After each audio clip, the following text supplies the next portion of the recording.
Welcome to the Exam Room Live, brought to you by the Physicians Committee. Hi, I am the weight loss champion, Chuck Carroll, and this is the healthiest half hour anywhere online today. Appreciate you joining us right here on Facebook and on YouTube.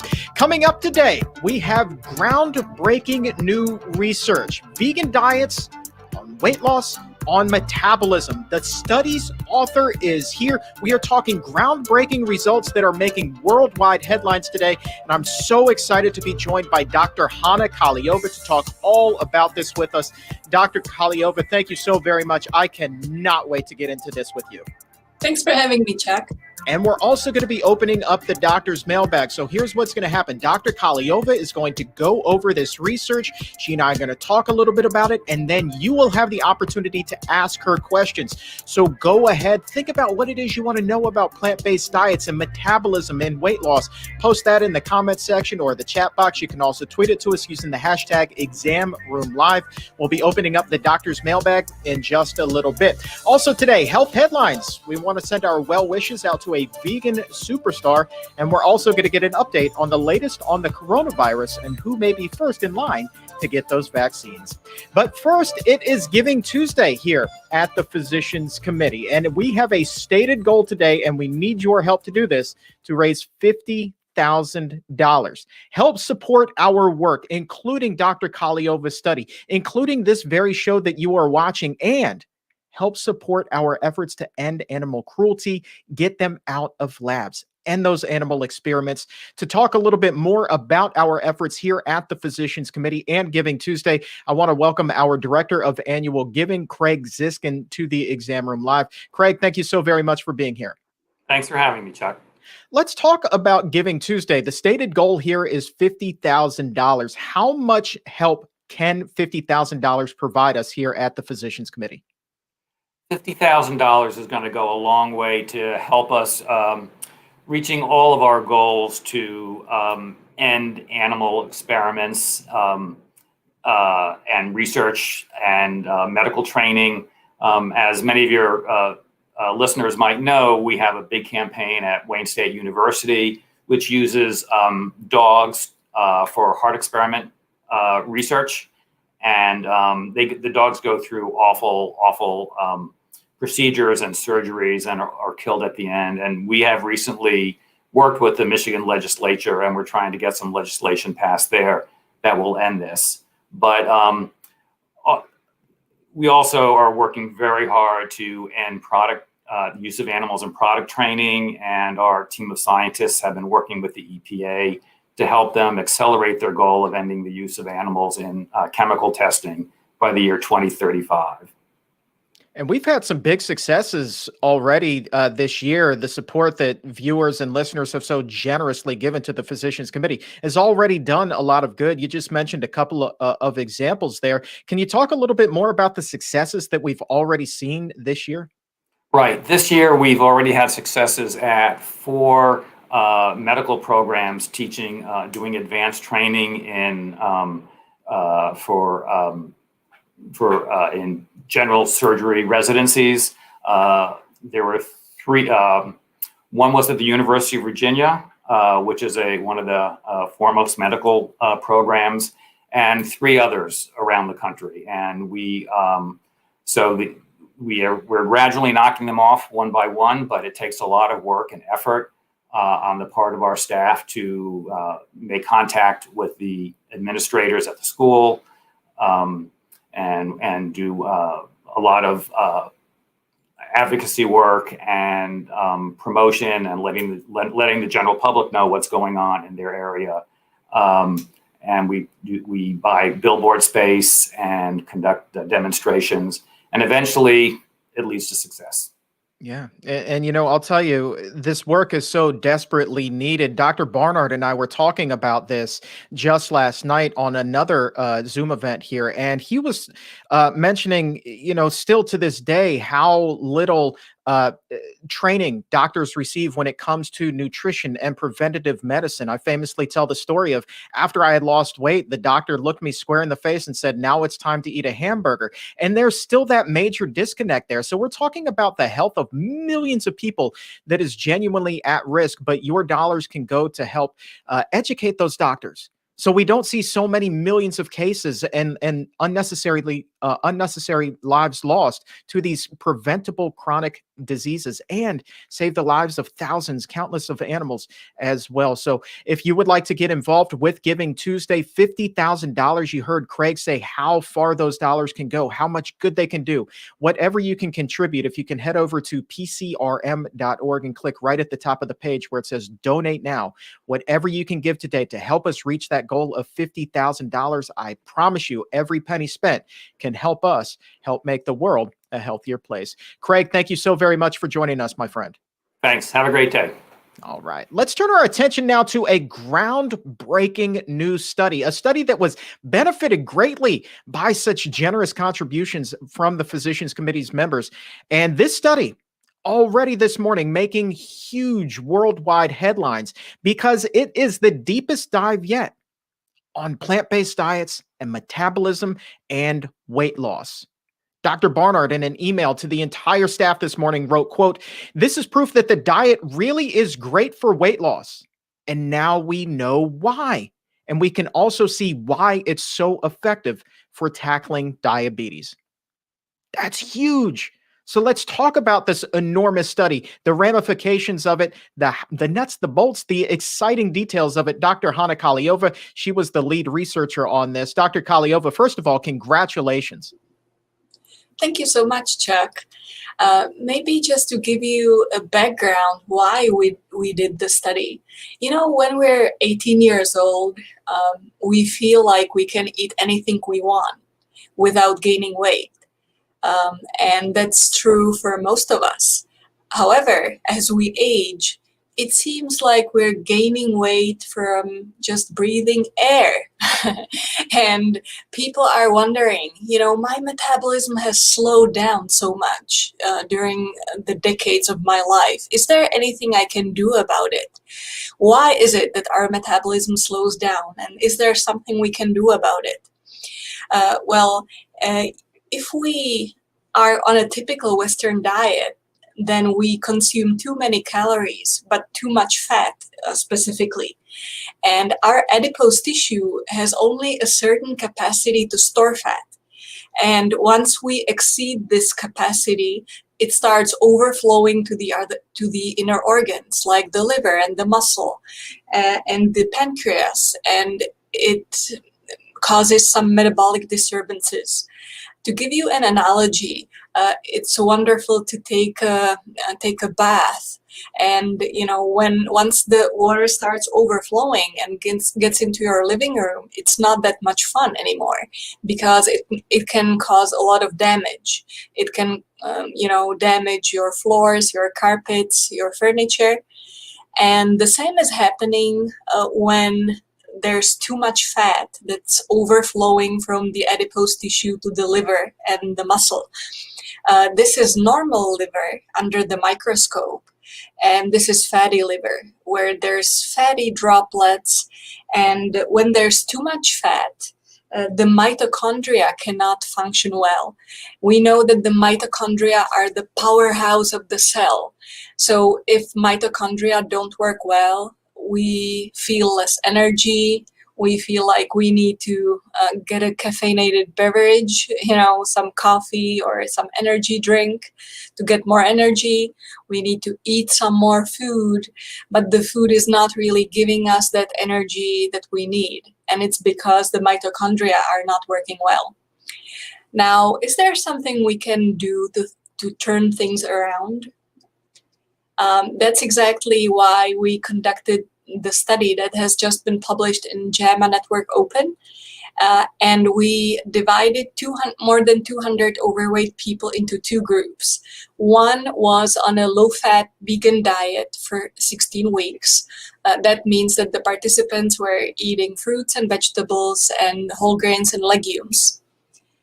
And the other half of the participants stayed on their usual diet. So they were cautious about their portions, but remained on the same diet. And we were measuring their metabolism in detail. This looks like a spaceship, and basically you just get a clear hood over your head and you're breathing normally. And we're measuring the carbon dioxide output, and that's how we can measure how many calories we're burning at that moment. So we were measuring the metabolism not only in the fasting state, but also after a standard meal for a whole morning. This method is called the indirect calorimetry. We're measuring the calories that you're burning. And we were also sending people to Yale University for their scan of the liver and of the muscle to really measure the fat content in the liver and in the muscle. And what we found out was pretty fascinating. People were losing weight on a vegan diet. We've known that vegan diets work for weight loss for quite some time. And so in 16 weeks, people lost about 14 pounds on the vegan diet. They also improved their insulin resistance, their insulin sensitivity improved. Now, the thermic effect of food, which is the increase in energy expenditure after meal intake, that you warm up after you eat a meal. That's the thermic effect of food.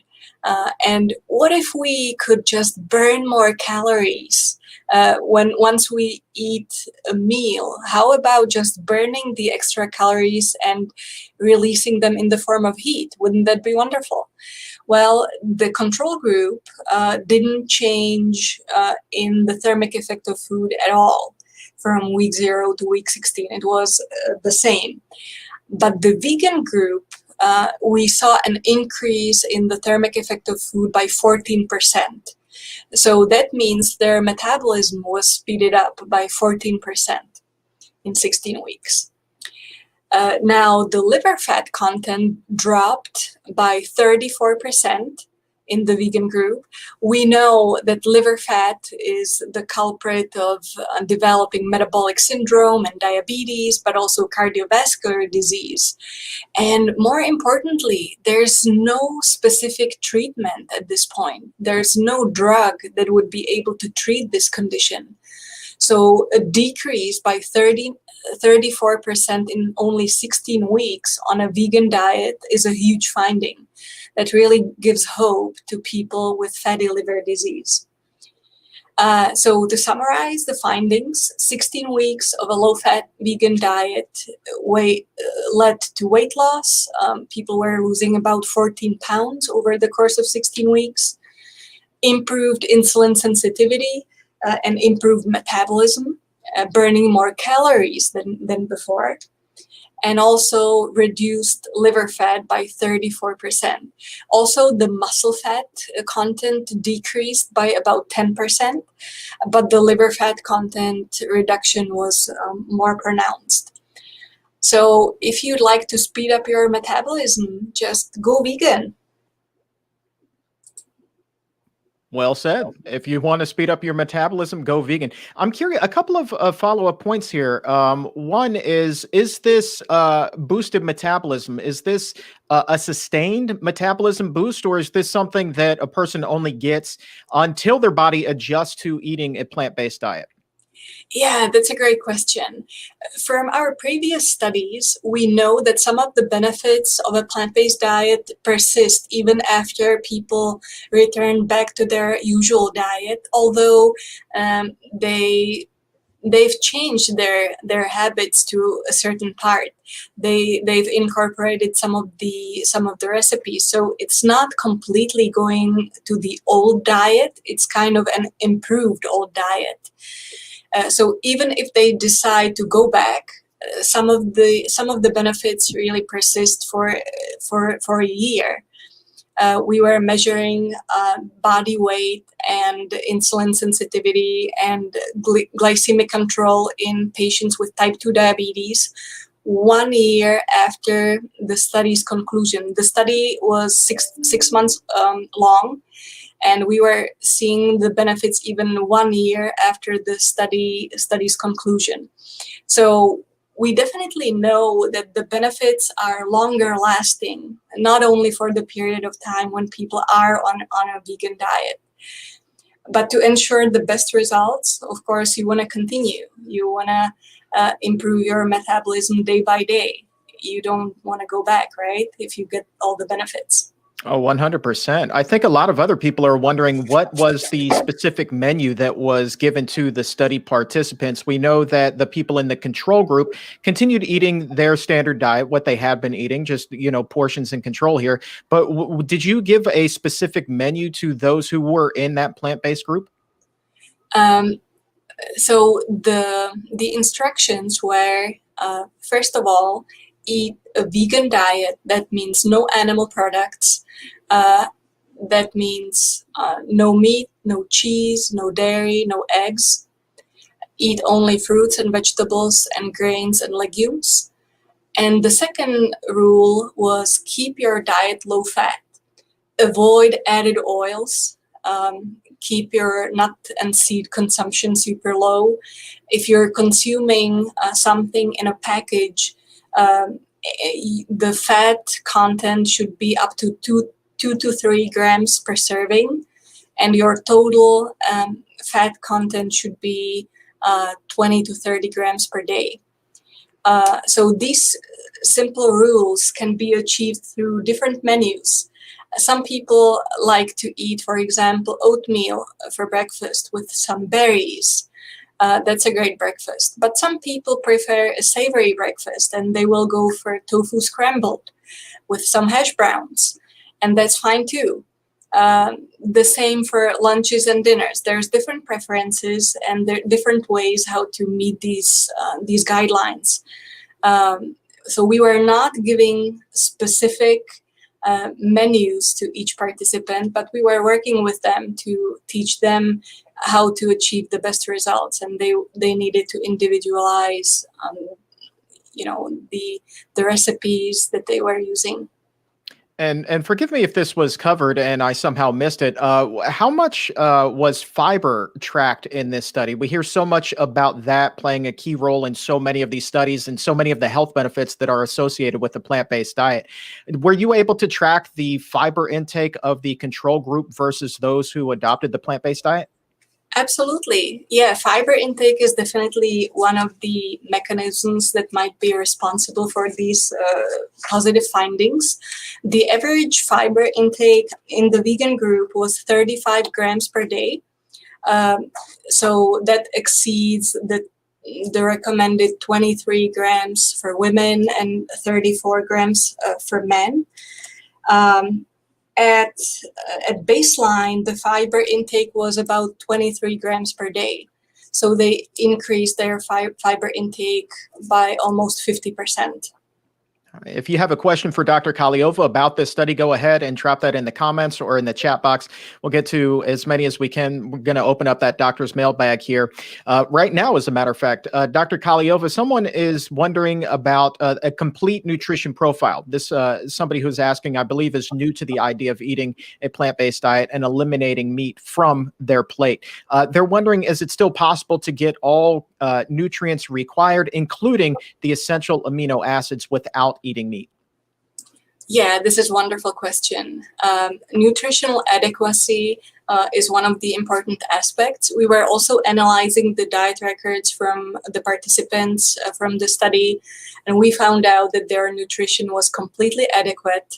They were getting enough protein, they were getting enough essential amino acids.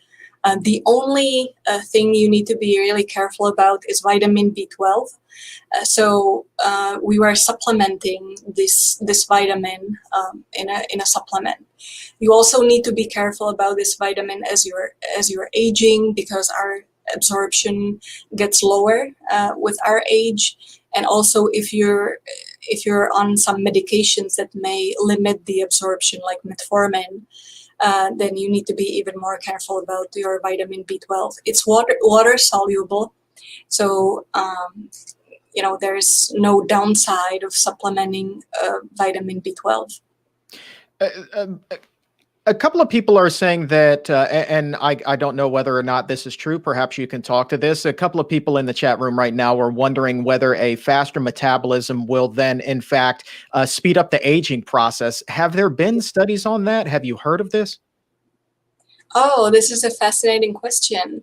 Uh, you know, in fact, it should make you younger because the underlying mechanism of aging is the mitochondria overload. What we do is we overload our mitochondria with so much fat and so much energy that they're not able to handle that load. And if we lessen the work of the mitochondria, if we get rid of the extra fat, if we don't overburden our mitochondria with all the extra energy and fat, if we're able to clean the cells out of all the extra fat, in fact, we're able to make the mitochondrial function more effective. And that's actually like reversing the aging process. Were you able to extrapolate maybe some specific foods that the vegan group had that were common throughout those who saw the greatest success? We have Kaylee right now who was wondering if there were specific foods that you saw boosted metabolism more than others. Yeah, this is a wonderful question. We're still in the middle of analyzing this. We're looking at specific food groups, and what we're finding is that beans have a higher power than any other food so far. It seems like consuming a lot of beans does a lot for your metabolism and weight loss compared to other food groups, at least in our study. Well, let's talk about some of the successes that were in this study, because I know of at least one gentleman by the name of Sam who has spoken openly about his experience with this. He saw a tremendous amount of success. Can you talk to us about what it is you saw with him? Absolutely. Sam came to us when he not only struggled with extra weight, but his energy levels were super low. He was a former athlete, but he wasn't able to do any sports anymore because he just felt tired all the time. He was also, as a laboratory finding, he was diagnosed with diabetes, and his doctor was like, well, we really need to tackle this. You cannot just go on and keep gaining weight. And his blood lipids were getting high, and just like, he felt like everything was falling apart, and he needed some guidance in coming back on track. So he decided to participate in the study, and over the course of 16 weeks, he lost almost 30 pounds. His blood sugar went back to normal. His blood flow was much better. His cardiovascular risk pretty much normalized, and he was able to start his sports again. So he decided to run a marathon, after the study. So he was sending us some pictures of a few races where he participated. So it's not only about how you look, it's about how you feel and what you can do with your life. And I'll tell you, anecdotally, we have people in the chat room who are also talking right now about the success that they've had recently by adopting a plant-based diet. Fit Taku right now says that they've lost over 100 pounds this year by eating a plant-based diet. That's phenomenal. Congratulations. And Dr. Kahleova, a question from Nadine, who is looking at just getting going. She wants to know what baseline tests would be good to get and track as she just begins this plant-based diet. So depending on your condition, most people will not need any baseline tests. It's probably a good idea to track your body weight. Most of us struggle with some extra body weight if we're not vegan. So if you just track your body weight and your waist circumference, that would be the most basics. And depending on your condition, if you struggle with high blood pressure, I bet you have a blood pressure monitor at home, so you may take your baseline measurements for all the conditions you struggle with and see what difference a vegan diet can make for you in a few weeks. All right. Well, Dr. Kahleova, what I would love to do, because there is just so much to get into with this, and we don't have enough time to do it today. What I want to do is bring you back for the Exam Room podcast, our sister show, and really take a deeper dive on this. Spend a good 30 to 40 more minutes talking about this, the ins, the outs, what it is that you saw that was really surprising to you, what really stood out to you. And we'll take a few more viewer questions. So I would love to get you on the podcast sometime soon so we can take an even deeper dive at this, because as Dr. Barnard said, I mean, now we know why plant-based diets work so well. I mean, we have some really good data here that is making headlines worldwide, and it needs to be talked about as much as humanly possible, especially as we come up on this new year and everybody's looking to the new year, new you. They want to lose weight. They want to get healthy. Well, let's, get there, but then keep on going with it. And the thing with the plant-based diet, as you just said, that metabolism, it gets boosted and it's sustained. So it stays there and it's a wonderful thing. And that is why a plant-based diet, in my humble opinion, is the best diet in terms of sustained weight loss. So you good to come back at sometime soon? Absolutely. I'll be delighted to. You are the best. And congratulations to you and your team on this. Can't wait to speak with you more about it. Yeah, I'm grateful to the whole team and to our study participants. So this is time to celebrate and also spread the news so that others can get the benefits. Party on, Dr. Kahleova. Thank you so very much. We'll talk to you again soon. Thank you. All right. And if you want to see the full study, head over to pcrm.org or go over to JAMA, look in the Open Network and pull up a copy of that right now. So a very interesting read. I mean, just phenomenal research, the likes of which, I mean, we really only scratched the surface. And as you just heard Dr. Kahleova say, they're still extrapolating a lot of the data too. So there's still more of this yet to come. Really exciting findings. So also, if you have a question for Dr. Kahleova that we didn't get to today, and you want to ask her that question, go ahead, post that in the comments or the chat box, tweet it to us with that hashtag ExamRoomLive. I'll do my best to make sure that you get an answer on next week's podcast.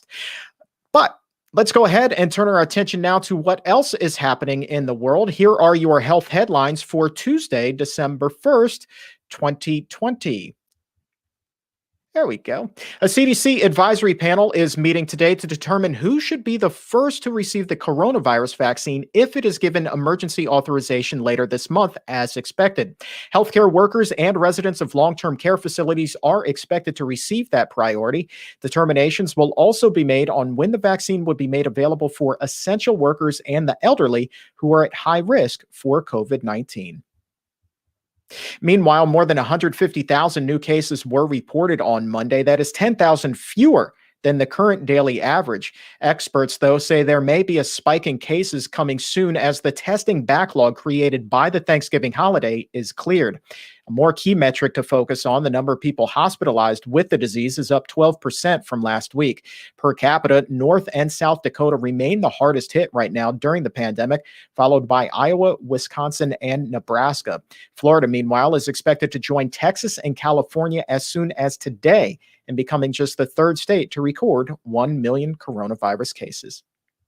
And finally, we wish to send our well wishes to Formula One champion and plant-based advocate Lewis Hamilton, who has tested positive for COVID-19. The racing superstar is currently quarantining and will miss this weekend's Sakir Grand Prix. He says he's only experiencing mild symptoms while in quarantine. His positive test comes just 24 hours after winning his 11th race of the season. And by the way, Dr. Barnard is perhaps Lewis Hamilton's biggest fan. So on behalf of everyone here at the Physicians Committee, we wish to send our best wishes for a speedy recovery to him. All right, out today, if you want a little supplementary listening for today's show, is a brand new episode of the Exam Room podcast. And there it is, a big old Q&A with Drs. Vanita Rahman and Dr. Jasmine Sardana, covering all kinds of fun Q&A great topics in there like coconut oil. Talk about intermittent fasting. Is that the best route to go for weight loss? We talk about cholesterol and why someone who's eating a plant-based diet may still have high cholesterol and what could be done then to bring that cholesterol back down. Also talk about the effects of a plant-based diet for asthma symptoms, and we get the doctor's opinions on the egg substitute, Just Egg. So that's just a couple of the questions that are answered. Ton more in there. So head over to Apple Podcast or Spotify, Stitcher, wherever shows are available. Hit that subscribe button and leave that 5-star rating, and we would greatly appreciate it. By the way, shout out to the country of Jamaica for making the Exam Room the #1 rated nutrition podcast in Jamaica. That is awesome. So thank you guys so very much for that.